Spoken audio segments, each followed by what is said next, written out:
All right, guys, it's Adam Trigger here. It is Monday, and we're going to talk some Major League Baseball. First up, Brewers, Guardians. And I want to point out something that I've kind of noticed that's become very apparent to me the last couple of years. When you have a team that plays on Sunday Night Baseball, there's almost an auto tax at this point to bet against that team the following day. It's a narrative that is kind of, you know, permeated itself into the market so much that the books at this point are basically saying, yeah, we know who played on Sunday Night Baseball. So you want to bet him against the next day? We're just going to tax it right off the bat. And I feel like that's kind of what happened to the Brewers here. So of course, Guardians played the Phillies last night, Sunday Night Baseball. They have to play again here today. I like the Brewers in this spot, and I'm going to make a case for why I like the Brewers, but it's unfortunate because I feel like under normal circumstances, maybe you get the Brewers like minus 115 in this situation. Now you're being asked to pay minus 130, as high as minus 135 some places. And I don't know it's that relevant because, of course, the Guardians hosted that game last night on Sunday Night Baseball, and they're just playing at home again here. So no travel. It's just a night game after a night game. I'm not really sure the tax in this situation is justified, but it doesn't make me like the Brewers any less. It's just a little bit annoying because, you're kind of being asked to pay a premium in a spot where I don't really think you should be asked to pay a premium. So reason I want to go against the Guardians, they really struggled this weekend with elite pitching. I had a nice 4% winner on Saturday with the Phillies in a game that they just could not hit Ranger Suarez. And then last night, they had no chance against Zach Wheeler. Totally dominated, shut out. I believe the Guardians had 3 total hits. And it doesn't get any easier here against Freddie Peralta, who I actually think doesn't get enough credit for being the ace and the caliber of pitcher that he is at this point. He's a legitimate ace in Major League Baseball. And I just don't think his name pops up in the conversation as much as it should. He's got a 2.18 ERA this year, 1.04 whip. Those are elite numbers for starting pitchers. And, all of the underlying metrics are very, very strong. He has really if you go look at his baseball savant page, it's all red. It's all 95th percentile or better. The one thing he doesn't do particularly well is get ground balls, but no one on this Guardians lineup really hits the ball out of the ballpark. So this is just not a team that I think is a threat to hit the ball out of the ballpark against Peralta, like turn some of those fly balls he gets into home runs. So this is a very good matchup, in my opinion, for Peralta, a guy that has elite stuff against a lineup that isn't very good, A, and B, just isn't hitting right now. Now, on the other side, you've got Ben Lively, who is someone that came back from KBO. So he was a guy that I watched closely for 3 seasons over in Korea, and has completely remade himself into a legitimate MLB pitcher. You throw out the year that he was hurt when he came back with Cincinnati. Since he showed up in Cleveland, he's been outstanding. And this year, more of the same. 3.40 ERA, 1.20 whip. He's got elite command, but the way Lively does it, he lives on the corners, and he has become a master at throwing the pitch that the Guardians want you to hit. And it makes his numbers very misleading because he will give up some hard contact. He will give up a lot of contact, but he hits his spots so consistently that opponents are hitting it where the Guardians expect the ball to be hit. And they're able to get outs because of it. He's almost it's become clockwork for Lively to go 6 innings, give up 1 or 2 runs, and have his team right in the game. Last year, I would have said, no way I can bet against that. Not with this Guardians bullpen. But this year, the Guardians bullpen hasn't been as good. And actually, if you look at where these bullpens are rated, they're both kind of they're both sort of creeping into the bottom third of the league. Emmanuel Clase hasn't been the same guy. He pretty much has been taken out of the closer role at this point. And if I were to cover Brewers Guardians and just put their bullpen numbers up next to each other, they would be very similar. I think many would be surprised at just how similar they are. So I don't think the Guardians have much of a bullpen advantage anymore. I like this Brewers lineup better than the Guardians.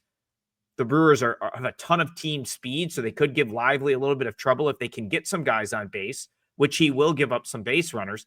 And Freddie Peralta's elite. So even though I'm not getting the price I really want here to make this like a best bet, I think you're paying a little bit of too much of a tax in its current range. Brewers, as far as just trying to pick a team to win today, is right up there at the top of my list. So Brewers, we'll call it minus 130, even minus 135. It's the only way I could go in that game. All right, one more day for the Flex Pass special. Right now, if you buy a 7-day Flex Picks Pass at WagerTalk, you get 4 days free. It's 11 days. It allows you to move around between handicappers, pick whatever one you want. I'm going to have a 4% MLB play up for tonight. I tightened up over the weekend. I only had one MLB play over the weekend. It was on Saturday. It was a 4% winner on the Phillies. And I will be back with another one tonight, which you can get as part of that Flex Picks Pass deal. Like I said, one more day. That's gone tomorrow. And right now you can still get 4 free days. It's 11 days for the price of 7. It's a tremendous deal, and you should check that out. All right, let's talk one more Major League Baseball game today. And interestingly enough, this is the other team that played Sunday Night Baseball last night, the Phillies, against the Cardinals, who are the hottest team on the planet in just about any sport right now. It's funny, last year we had Grimace throw the first pitch out for the Mets, and they went on an insane run after that. And this year, John Gruden, football coach John Gruden, went and gave the Cardinals a little pep talk, and they haven't lost since. 8 straight wins. John Gruden is this year's Grimace, and the Cardinals are just playing lights out. 8 straight wins since he visited the team, knocked off the Mets twice, back-to-back sweeps, just completed a sweep of the Nationals over the weekend.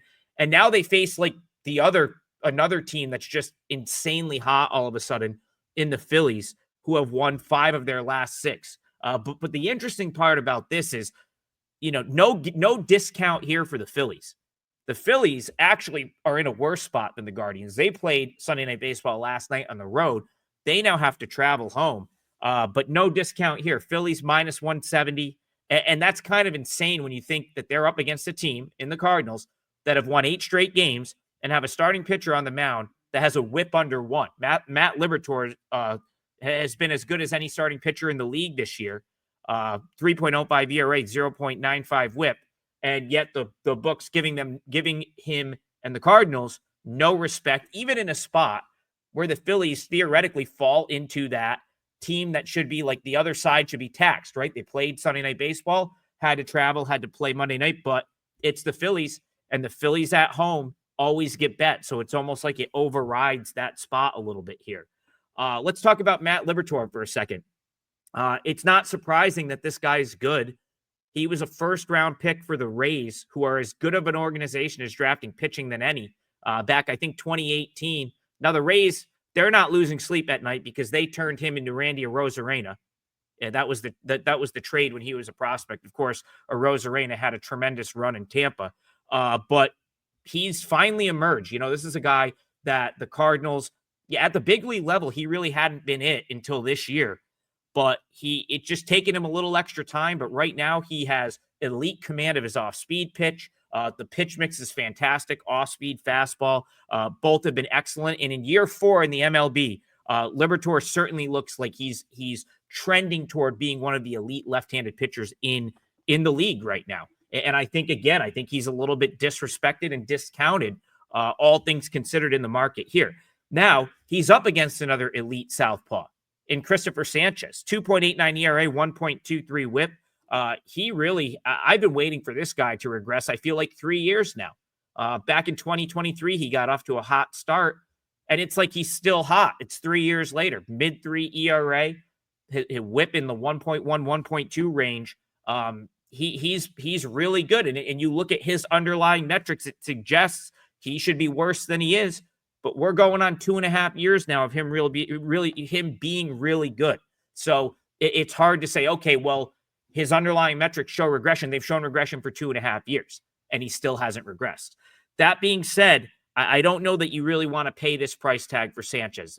There is the underlying stuff still suggests he's going to trend at least more to what he's been the past couple years, which is a whip in the like 1.2, 1.3 range. I think he's at like right around 1 right now. And even though I think he's defied some of those underlying metrics at this point, At minus 170, you have to nitpick a little bit. It's tough to bet against the Phillies at home, and this is why they're this price.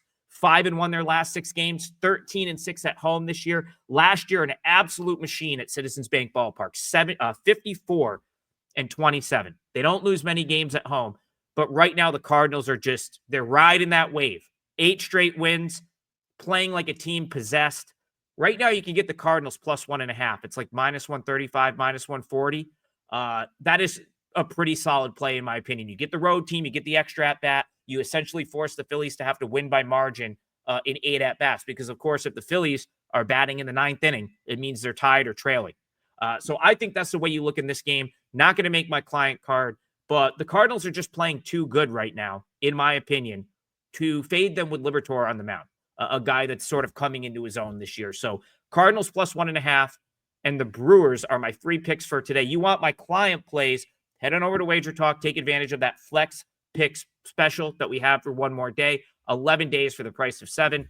And make sure you're tuning into Total Bases, 9 a.m., Tuesday, Wednesday, Friday. I'll be live with Brian Leonard and Tokyo Brandon, 9 a.m. tomorrow morning. Like and subscribe, and I'll see you guys 9 a.m. tomorrow live to talk more Major League Baseball on WagerTalk TV.